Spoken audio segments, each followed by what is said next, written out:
Alors, non. T'as vraiment tout faux, frère.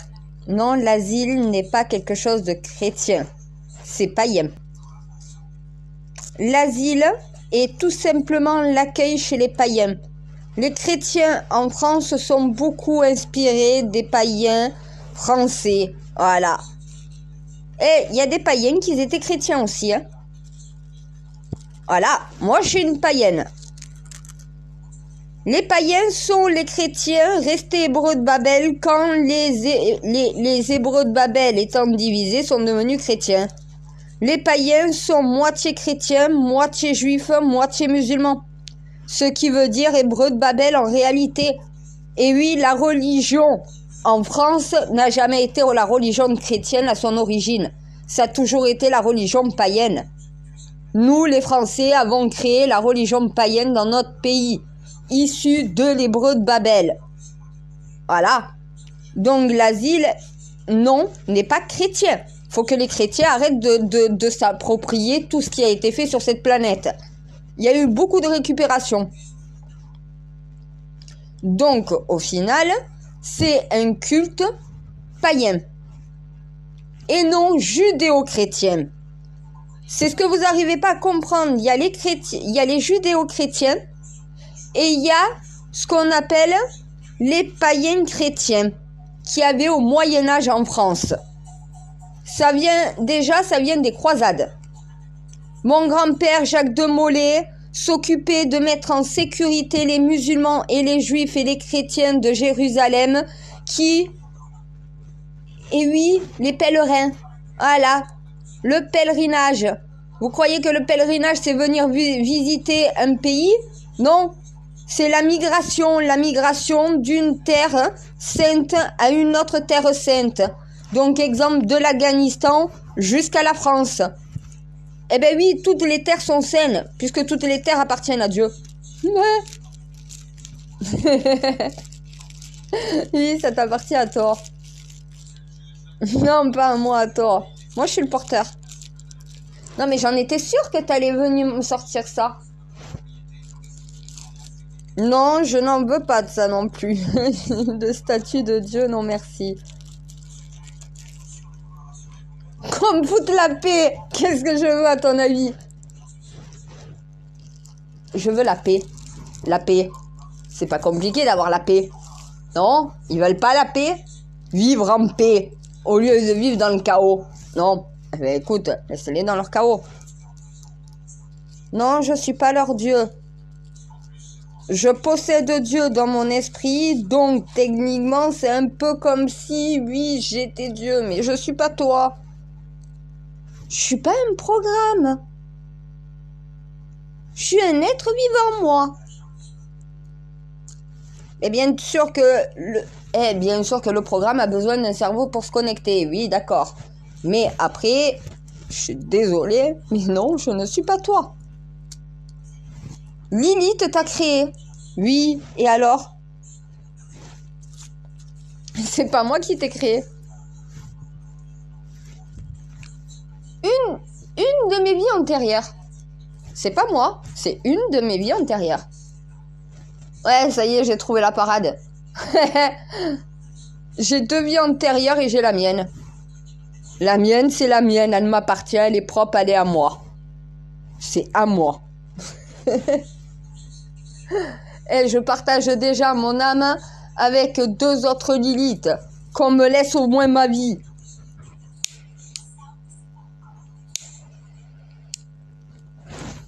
On me demande pour le droit d'asile. Parce qu'ils n'arrivent pas à comprendre l'origine du droit d'asile et qu'est-ce que c'est en réalité l'asile. Pourquoi on dit asile de fou et asile d'immigration? Parce que quand tu quittes un pays, tu quittes la folie. Normalement, c'était par rapport aux guerres. C'était pas parce que tu avais des problèmes d'économie. C'est pas parce que tu avais des problèmes de famine ou de quoi que ce soit. C'était par rapport à la guerre, aux guerres.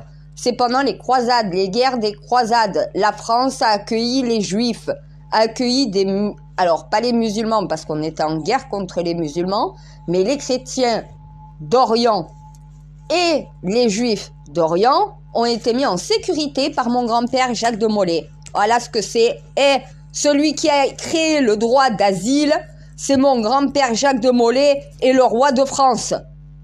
Le chef de l'armée française est le roi de France, Philippe le Bel. Ça date de là, de cet instant-là.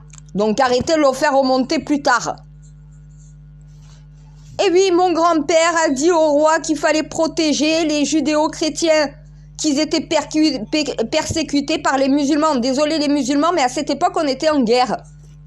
Eh ben oui, on l'est plus à l'heure actuelle. Et oui, c'est les Marocains, les Algériens, les Tunisiens qui nous ont attaqués à cette époque-là.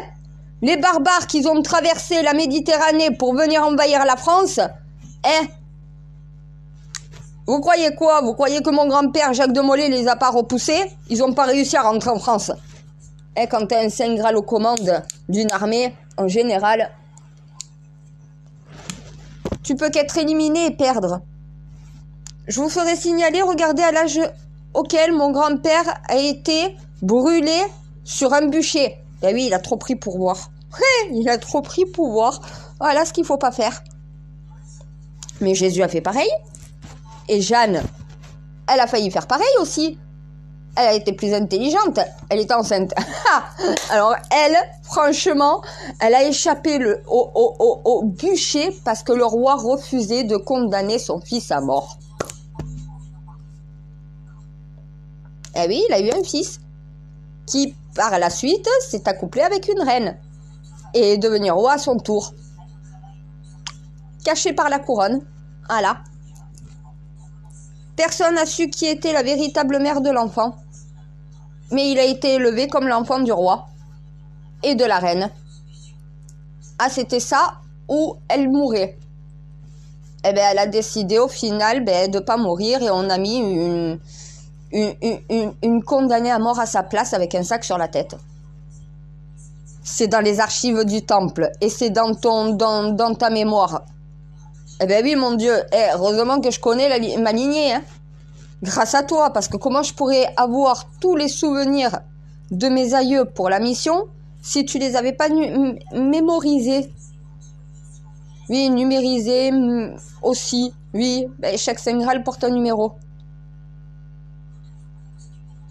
Je suis le 666e, 666, ils ont toujours pas compris que c'est le nombre de Saint Graal qui leur sont venus en aide depuis la création de l'humanité. 666 Saint Graal. Je suis la dernière. C'est ça le 666. Ça n'a jamais été la fille du diable. Ou le fils du diable. Non, c'est le diable de Dieu, le diable saint. Voilà, qui est venu redresser les diables impurs de cette planète. Oui, ça y est, parlons de diable et d'ange.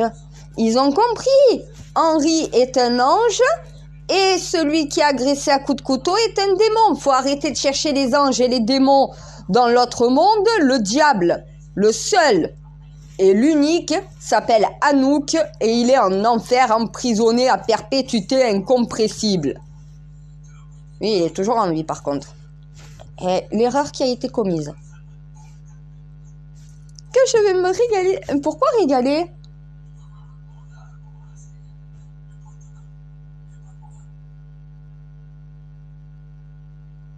Et c'est vrai que la première n'a pas trouvé le courage, trop angélique. La deuxième était trop démoniaque, elle risquait pas d'éliminer celui qui l'avait créé, en quelque sorte. Hein. Ramener un adulte à la vie avec la nécromancie, en général, c'est la folie. C'est le démon qui renaît.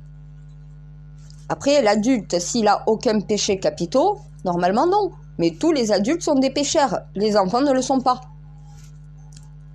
Voilà pourquoi Enki a pu renaître de ses cendres sans qu'il y ait de problème. Anouk, lui, avait les 7 péchés capitaux en lui. Un enfant ne les a pas. Il ne sait pas. La jalousie, tout ça, c'est des sentiments qu'il ne contrôle pas, qu'il ne comprend pas. C'est aux parents de lui apprendre. Un adulte est conscient de tout ça. On n'a plus besoin de lui apprendre puisqu'on lui a déjà appris. Oui, je sais, c'est la logique. Parce qu'on me dit le droit d'asile. C'est quoi le droit d'asile? J'essaye de leur faire comprendre que le droit d'asile, et c'est dit dans tout... Alors, ma sœur, est-ce que dans les textes saints, le droit d'asile est décrit? Oui.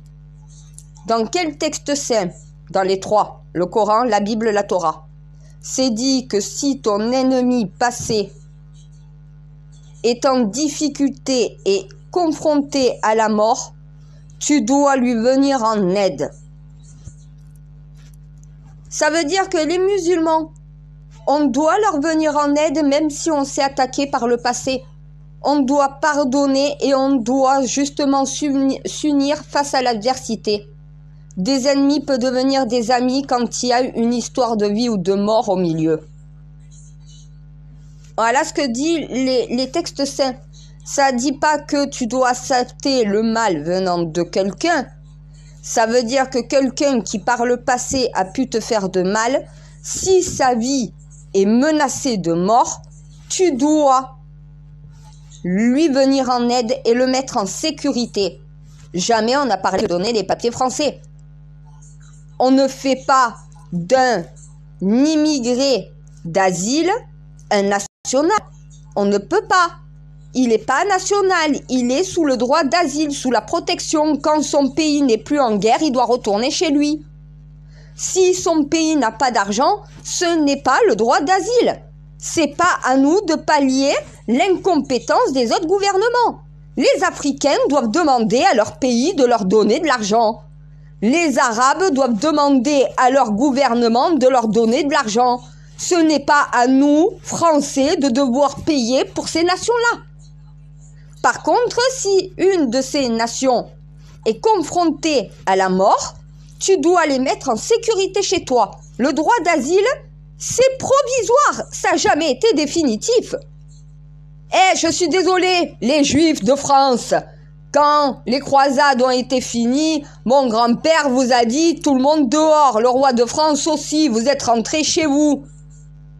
Sauf que malheureusement, mon grand-père a été tué et ça a recommencé. Voilà. Eh ben oui. Quand tu mets en cloque la reine, parce que tu es un Saint Graal et que tu dois te reproduire pour permettre à un nouveau Saint Graal de venir au monde, et pour continuer la lignée, techniquement, Jacques de Molay était roi des humains. C'est la lignée des Saint Graal, les rois et reines de l'humanité. C'est pas d'une seule nation, c'est du monde entier. Non mais franchement, moi, fallait que j'hérite de cette lignée-là et que ça sorte dans mes gènes à ce moment-là. D'accord, donc c'est l'âme de Lilith qui a encore plus accéléré le Oh putain. Ok, Saint Graal ne m'arrive à la cheville. Je les ai tous largement dépassés.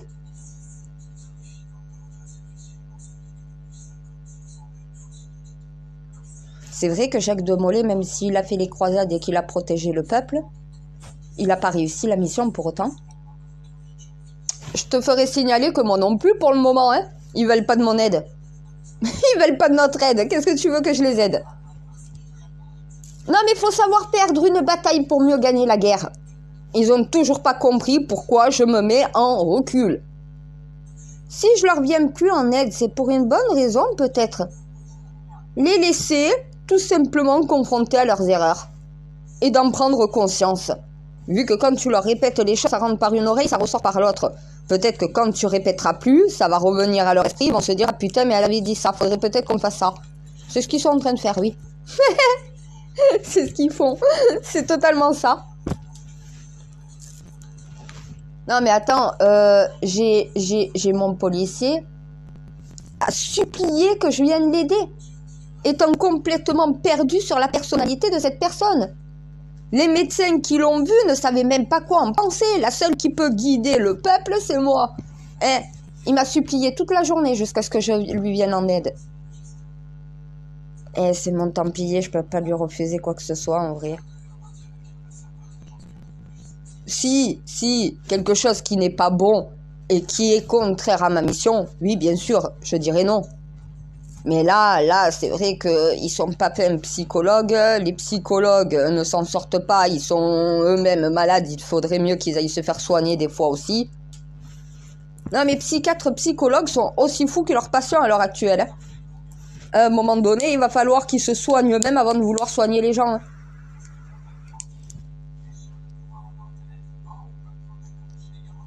Pourquoi je dis ça? Parce que j'ai une sœur qui m'a contactée et le psy est incapable de déceler chez elle un stress post-traumatique, c'est ça. Merci. Il n'arrive pas à le déceler, j'arrive à le déceler rien qu'en lui posant 3 questions. Je lui ai posé 3 questions, je lui ai dit change de psychiatre, va voir un autre psy, parce que c'est pas bon. Elle a été témoin d'une agression très violente qu'on a vue dans la société, j'en dirai pas plus puisque je suis en ligne. Et ça tourne. Et depuis, cauchemar, tremblement, quand elle passe dans la rue, elle se met à ne plus... Ah mais elle repasse par cette rue, elle travaille à côté. Elle a... c'est même plus un sentiment d'angoisse, c'est carrément une sensation d'étouffement, de pesanteur, et elle me dit, je suis pas bien. Des fois, elle se met à pleurer sans aucune raison. Non mais attends, à un moment donné, un psychiatre, il connaît pas son métier. Eh ben, le temps qu'elle trouve un psychiatre pour lui permettre d'aller mieux, ben, j'utilise l'alchimie sur elle et l'auto-hypnose. Ça a l'air de la soulager un peu, même si ça va pas. Non, là, il faut une thérapie, il faut un suivi. Je sais pas, je lui ai donné une liste de... Alors, je lui ai donné une liste de psychiatres qui travaillent avec moi dans sa région.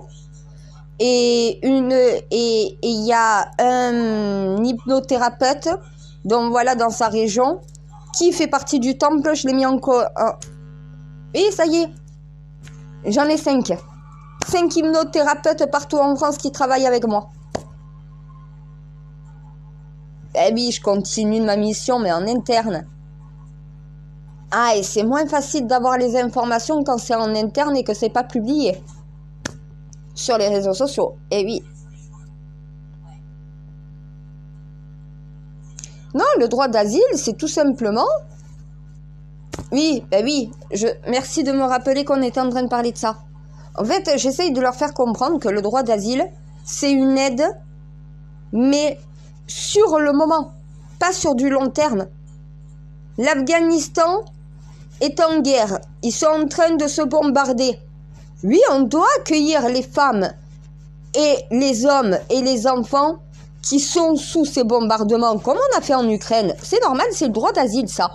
Par contre, les Ukrainiens n'ont pas à avoir les papiers français et à rester sur le territoire français. Ils doivent y rester le temps que la guerre cesse chez eux et de retourner chez eux. C'est ça le droit d'asile. Tu demandes d'asile, tu demandes protection. Tu demandes pas la nationalisation, tu demandes protection pour ta vie.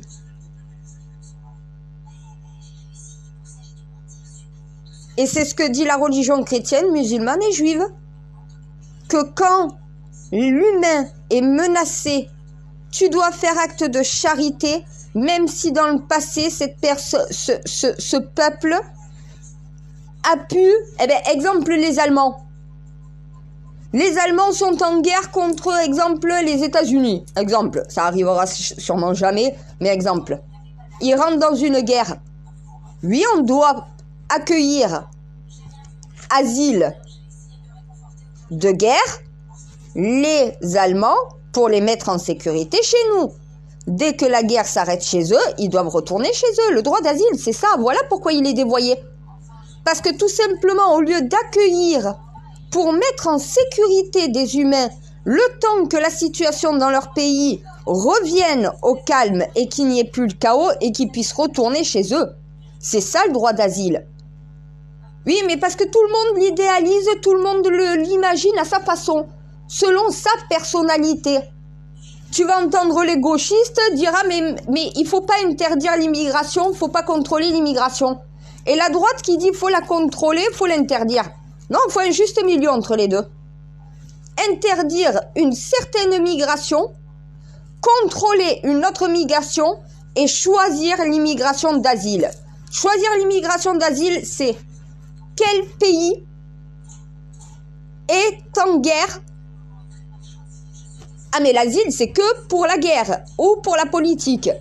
C'est pas parce que tu as des changements climatiques dans ton pays et c'est pas parce que tu n'as pas d'argent dans ton pays. Ça, c'est pas une raison de droit d'asile. Le droit d'asile a toujours été basé sur la guerre. Quand un gouvernement est attaqué, donc voilà, par un autre gouvernement, on doit le mettre en protection. C'est ça le droit d'asile politique. Il y a 2 asiles. Politique. Non, il y en a 3. Politique, religieux et de guerre. L'asile politique, c'est quand tu es un chef d'État ou un représentant de la nation dans ton pays et que tu es attaqué et que ta vie est menacée. Le pays à qui tu demandes d'asile doit te prendre sous sa protection parce que sinon tu risques de perdre la vie dans le tien parce qu'il y a un renversement du pouvoir. Exemple, tu as même chose. Tu as l'asile religieux, Notre-Dame de Paris. Parce que tu es une gitane et que tu es une étrangère. Et Notre-Dame de Paris, le bossu de Notre-Dame, Esmeralda, c'est quoi? La cour des miracles, c'est quoi? Il faut peut-être se connecter un petit peu à mes ordres du temple Disney. Hein. Et oui, c'est un ordre du temple. Ils mettent les messages dedans. Sauf que quand tu regardes un dessin animé ou un film, tu regardes pas les messages subliminaux. Tu regardes que les images et les chansons. Parce qu'ils réfléchissent pas avec leur cerveau. Moi, je regarde un film, je fais toute la synthèse et tout le reste. J'ai tous les ordres, tous les messages qui me sont transmis. Dans tous les films, il y a des messages subliminaux par les ordres du temple. De toute façon, toute l'industrie du film est gouvernée par les ordres du temple. Mais ils n'ont pas compris musique. Tout ce qui est dans les arts, la musique, les films, le théâtre, par leur message subliminal, c'est les ordres du temple qu'ils détiennent. Les chaînes d'information, pour la plupart, tout l'audiovisuel est détenu par les ordres du temple. Tout ce qui est aussi les banques, c'est les ordres du temple. Toutes les banques du monde appartiennent aux 10 ordres du temple. Ça n'appartient à aucun citoyen qui ne fait partie d'aucun temple en réalité. C'est ce qu'on appelle les élites. Et c'est pour ça que je suis l'élite numéro 1 puisque je suis la reine du temple. Et oui.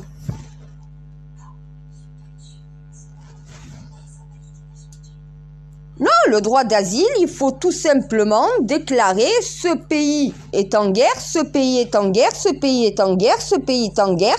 Tu peux venir en France te mettre en sécurité le temps que ton pays est en guerre, on t'accueille chez nous. Et la religion, non, puisqu'on m'a contacté pour ça.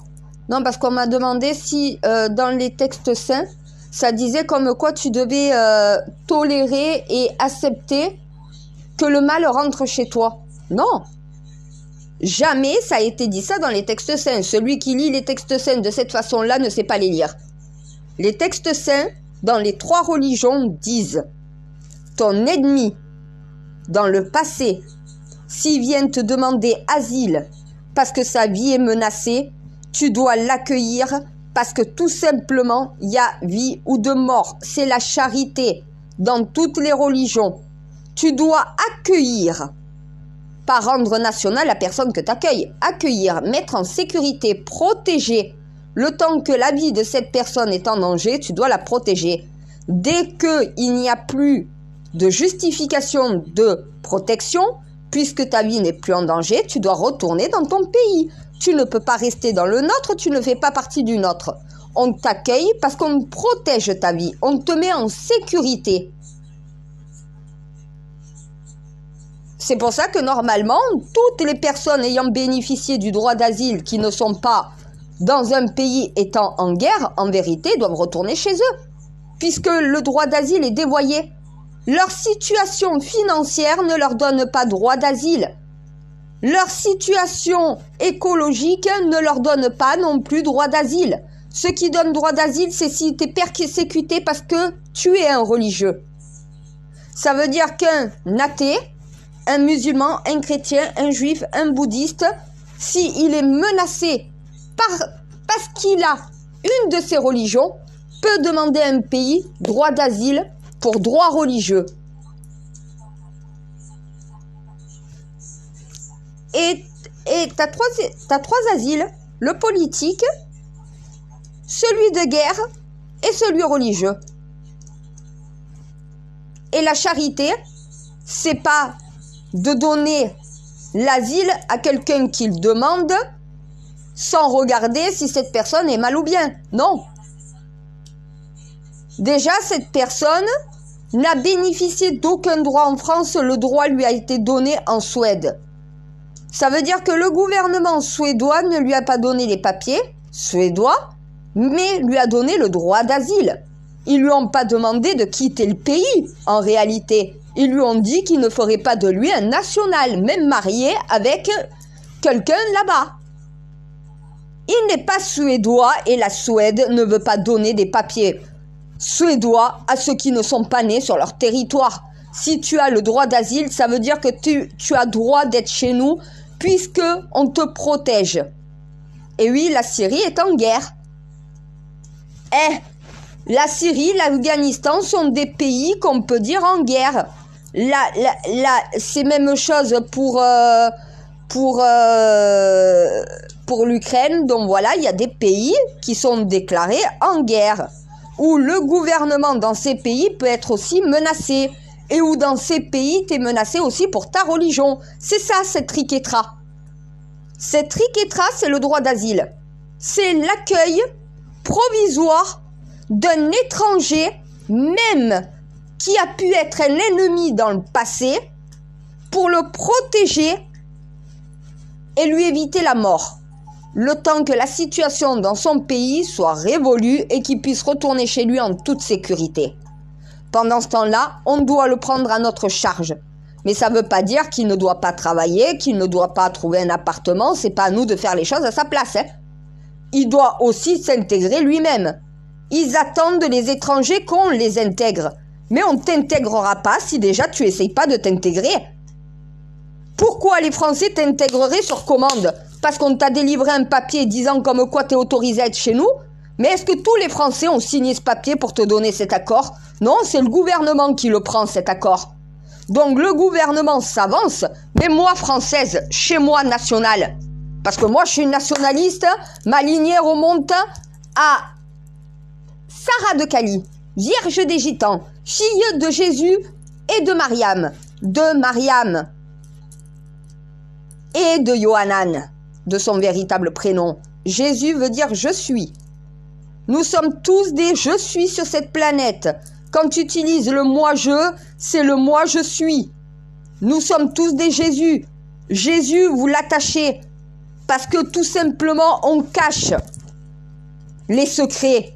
Si on vous aurait mis G et plus loin SUS, eh ben oui, on t'a recollé le G et le sus pour faire Jésus. Je suis tout attaché. Quand tu sépares, tu as le véritable mot, tu as la véritable interprétation de ce que veut dire Jésus. Ce n'est pas un prénom, c'est l'association de deux mots, le je et le être, le je et le suis.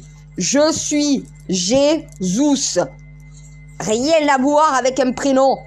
C'est les codes du temple. A7, LAS, 7, A-S-E-T, A-S, E-T, LAS, E-T, E-T, extraterrestre. Eh ben oui, au bout d'un moment, ce sont des codes. Ce sont des codes de mission. Ça, c'est pour nous. Ce n'est pas pour vous. C'est ce que vous avez toujours pas compris. Je suis le Saint Graal. Voilà ce que Jésus a dit. Eh ben oui. Voilà ce que Yohanan Gilad Saint Graal a dit. Donc, au bout d'un moment, quand vous voulez faire les croyants, respectez au moins mon grand-père et ma lignée. Ce n'est pas le vôtre. Eh, n'oubliez pas, moi, c'est ma famille. C'est mon sang. Le sang de mon grand-père coule dans mes veines. Il coule pas dans le vôtre. Donc déjà, ne tuez pas au nom de mon grand-père. Mon grand-père n'aurait jamais tué un seul enfant. il aurait jamais tué un seul innocent. Oui, Maligny a du sang sur les mains. Mais pas du sang d'innocent. Voilà. Aucun Saint Graal n'a tué un innocent. Aucun. On a du sang sur les mains. Oui. De nos ennemis. De ceux qui sont venus nous attaquer. De ceux qui sont venus nous envahir. De ceux qui sont venus égorger nos filles et nos compagnes. Eh ben oui, on a du sang sur les mains, les Saint Graal. Mais c'est du sang impur, c'est pas du sang pur. On n'a jamais fait de mal à un innocent. On a toujours attaqué que des coupables. Voilà. À un moment donné, c'est ce qu'on appelle les valeurs chrétiennes, ça. Tu t'attaques au mal, tu t'attaques jamais à quelqu'un de bien, tu t'attaques pas à innocent, tu t'attaques pas à quelqu'un de faible. Tu t'attaques à quelqu'un de coupable et plus fort que toi. Toujours. Au moins tu as la fierté pour toi et tu peux te regarder dans un miroir.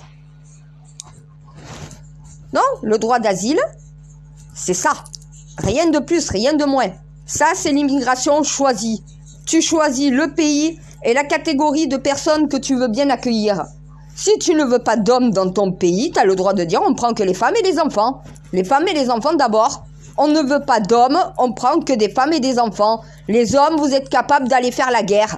On prend les hommes qui n'ont pas la capacité de pouvoir se défendre.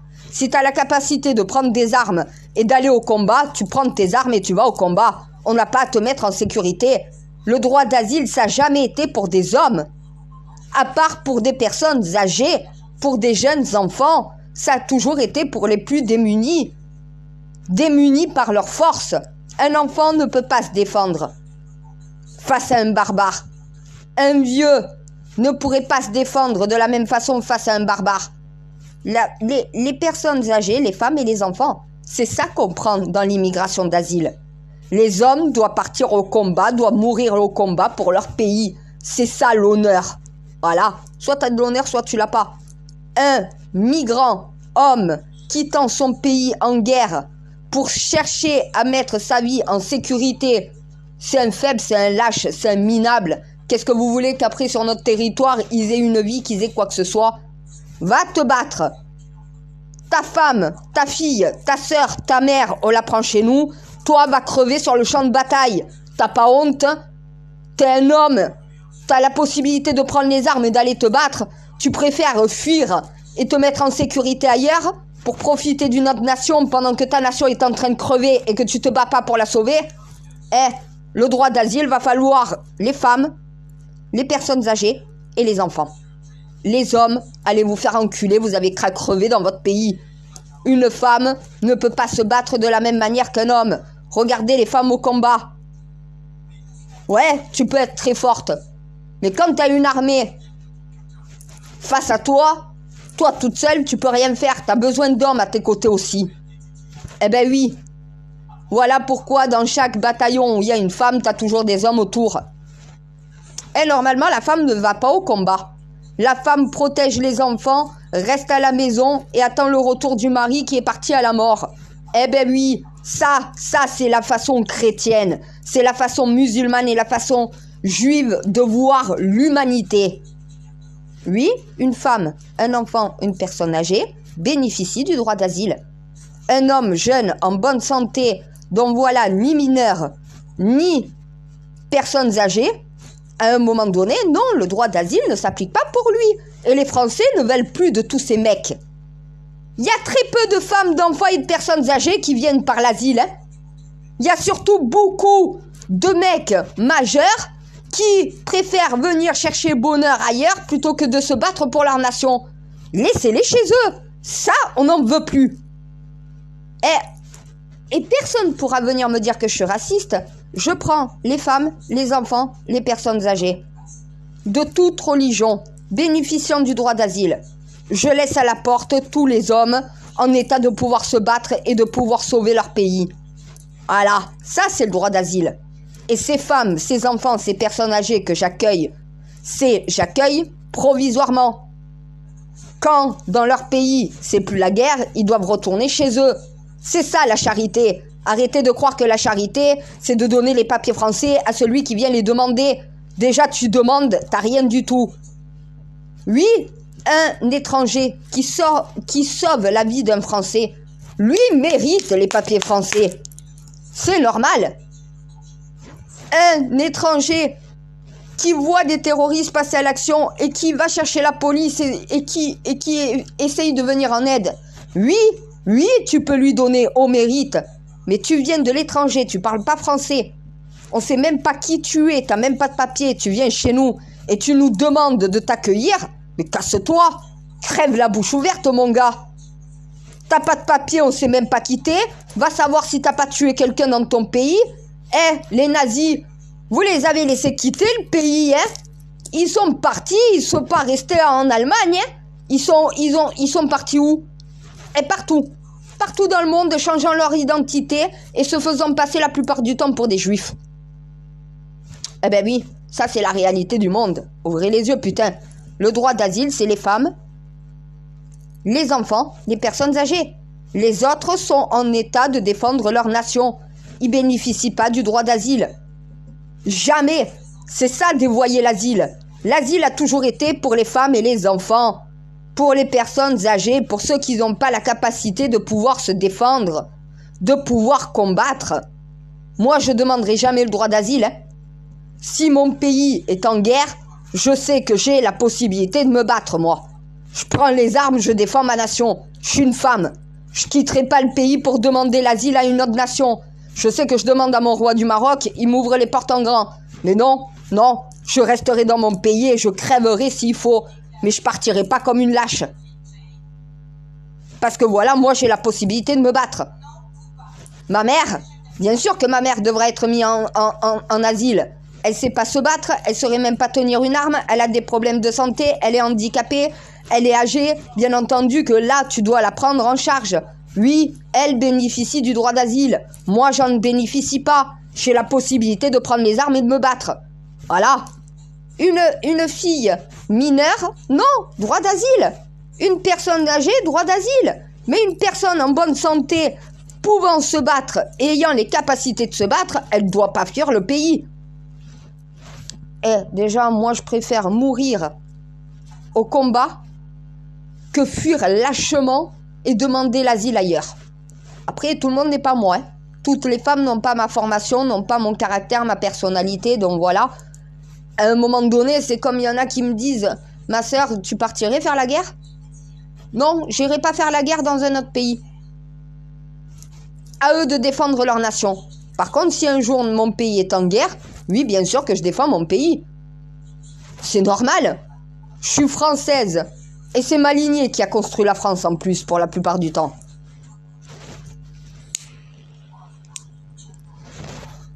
Donc non.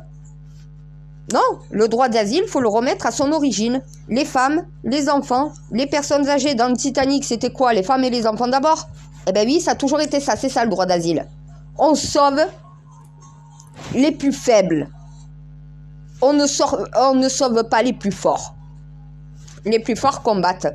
Les plus faibles se mettent en sécurité. Se mettre en sécurité, réclamer l'asile. Regardez Notre-Dame de Paris. Elle vient avec son bébé dans les bras. Elle demande quoi? Asile, protection, survie. Elle demande d'être mise en lieu sûr. Normalement, c'était les églises. C'était pas le gouvernement qui te donnait le droit d'asile. T'allais dans n'importe quelle église, tu réclamais asile, on te laissait rentrer, on te mettait en sécurité. Les policiers et le roi n'avaient même pas droit de rentrer dans l'église et de t'embarquer. C'était sacrilège, c'était péché. Voilà, elle était sous protection de l'église, sous protection de Dieu. Et vu que le roi était élu par Dieu, ben techniquement, qu'est-ce qui se passe? Il peut pas toucher une femme bénéficiant du droit d'asile. Eh ben oui, l'histoire de Quasimodo. Voilà. À un moment donné, ouvrez un peu les yeux, je vous ai dit, tout est devant vous. Le droit d'asile, c'est la protection. C'est demander protection provisoire. C'est de demander à être protégé. Pas être nationalisé, à être protégé. Protégé du mal, protégé de la mort. Une fois que ta vie n'est plus en danger, tu dois retourner dans ton pays. Le droit d'asile, c'est une protection provisoire le temps de la situation dans ton pays se calme. Et c'est toujours que les femmes, les enfants et les personnes âgées ne pouvant pas combattre. puisque ceux qui sont en état de combattre doivent combattre dans leur pays. Ceux qui n'ont pas la possibilité de combattre dans leur pays doivent être pris par les autres pays du monde sous le droit d'asile.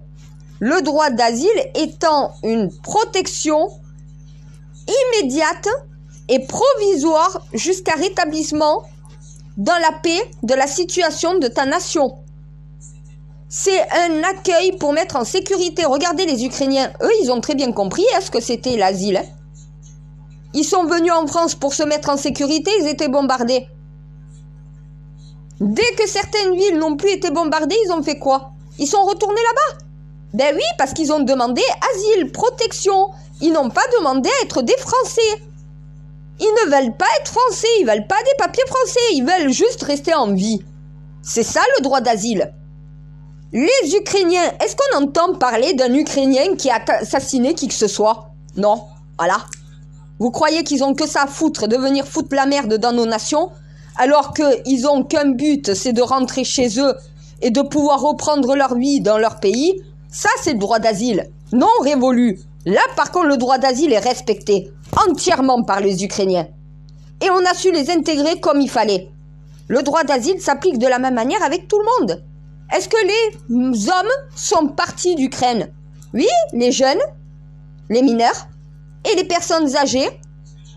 Le gouvernement a dit les personnes de tel âge à tel âge sont obligées de rester pour combattre. Eh ben oui, voilà.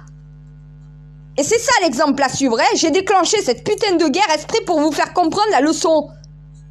Comment faire signer un pacte de paix et comprendre ce que c'est le droit d'asile. Et aussi faire comprendre à l'humanité qu'il ne faut plus jamais de guerre après ça. Voilà. Que ça mène à rien, que ça ne sert à rien, que ça détruit et que ça n'aide absolument pas l'humanité à évoluer, bien au contraire. Ça la fait régresser. Ça y est, on capte? On se réveille maintenant? Droit d'asile. Les femmes, les enfants, les personnes âgées, ceux qui ne peuvent pas combattre, ceux qui sont les plus faibles. Les hommes en état de se battre ne bénéficient pas du droit d'asile. Ils doivent se battre dans leur pays, ils doivent sauver leur nation, pendant que les autres nations mettent leurs proches les plus faibles en sécurité. C'est ça le droit d'asile. Regardez dans tous vos textes saints, regardez dans tous les livres d'histoire ce que c'est le droit d'asile. Arrêtez de l'interpréter, appliquez-le au pied et à la lettre. C'est comme la loi. Ça ne s'invente pas, ça ne se modifie pas pour faire coller à ton idéologie. Il n'y a pas d'idéologie autre que la protection de la vie humaine, mettre quelqu'un en protection. Ça ne veut pas dire le faire devenir national chez toi. C'est le protéger le temps qu'il est en danger chez lui. Non mais faut vraiment être con. Faut vraiment être français en fait. Non mais c'est vous les Français, vous êtes cons. Et je m'étonne que l'évolution ne fasse pas le tour du monde. Normal, il est bloqué à cause de nous. Incapable de comprendre. On doit montrer l'exemple à la totalité du monde. Vous n'êtes même pas capable de comprendre ce que c'est le droit d'asile. Ce que c'est l'immigration. Quelle immigration est acceptée, laquelle ne l'est pas. À un moment donné, est-ce qu'on doit accepter des gens pauvres? Non, la pauvreté n'est pas une raison d'asile. C'est à leur pays de se sortir de la pauvreté. C'est pas à nous de prendre ces gens-là et de leur permettre l'évolution de leur nation. C'est pas chez nous qui vont permettre à leur nation de se développer. L'Afrique, pourquoi l'Afrique se développe pas? Parce que les Africains se barrent. Ils viennent chez nous au lieu de rester chez eux et de développer leur pays. Eh ben oui, les Africains, qu'est-ce que vous faites chez nous? Ce ne sont ni vos racines, ni votre culture, ni votre façon de vivre. Tout ça pour de l'argent. Mais demandez à votre gouvernement de vous faire cotiser, de faire des caisses comme les nôtres. Nous, on a une caisse de retraite, on a une sécurité sociale, on a des allocations familiales. Eh ben oui, on a un système de santé, on a tout ce qu'il faut parce qu'on l'a fait. On s'est bougé le cul, on n'a pas compté sur un autre gouvernement pour le faire. On n'a pas compté sur un autre pays, on n'a pas demandé l'asile aux autres parce que voilà, non, on l'a fait nous. On a mis en place un système qui permettait aux Français de pouvoir vivre tranquille, à même égalité, de tous cotiser pour faire tourner le système. À l'Afrique de faire la même chose chez elle. C'est pas à nous de payer pour vous. À un moment donné, combien d'argent on a dépensé pour vous, ça allait où? Dans les comptes de votre gouvernants. Et quand vous avez des gouvernants qui vous volent, et qui ne vous reverse pas l'argent qui vous revient, ne permettant pas à votre société de se développer, déjà, il ne faut plus rien vous donner. Voilà. Eh ben oui, moi je coupe tout budget à l'Afrique. C'est pas d'argent que vous avez besoin. C'est de récupérer vos nationaux et de faire développer vos nations. Vous êtes des pays sous-développés parce que vous êtes inculturés. À un moment donné, je suis désolée, tu quittes ta terre parce que t'as pas d'argent plutôt que de te débarrasser du gouvernement qui te vole et de mettre en place un système pour pouvoir justement avoir ce que les autres ont dans leur pays, mais chez vous. Eh ben oui, voilà le problème de l'asile. Vous allez chercher bonheur ailleurs parce que vos nations ne vous donnent pas ce que vous voulez. Vous venez nous demander à nous de vous donner ce qui nous appartient. Mais vous avez qu'à développer ce qui va vous appartenir chez vous. Votre économie, c'est votre économie. Vos cotisations, c'est vos cotisations. Les nôtres, c'est pour nos nations. Voilà. À un moment donné, l'Afrique prend en charge les Africains. La France prend en charge les Français. On peut prendre en charge quand il y a un droit d'asile, mais parce que tout simplement, la situation est catastrophique pour la personne. T'as une femme qui vient avec un gamin dans les bras, un bébé, te demandant protection, asile, parce que dans son pays, ils sont bombardés. Tu vas pas lui dire non, tu vas lui dire rentre ma sœur. Tu vas lui trouver un logement. Tu vas lui trouver, donc voilà, de quoi pouvoir déjà commencer à s'intégrer et à se développer. Après, tu vas pas le faire les choses à sa place. Et quand dans son pays, la situation est réglée, il va falloir qu'elle retourne chez elle. C'est pas son pays, on l'accueille. Accueillir quelqu'un, c'est accueillir quelqu'un. Quand tu accueilles quelqu'un chez toi, est-ce que la personne reste chez toi? Non, au bout d'un moment, elle repart chez elle. Eh ben oui,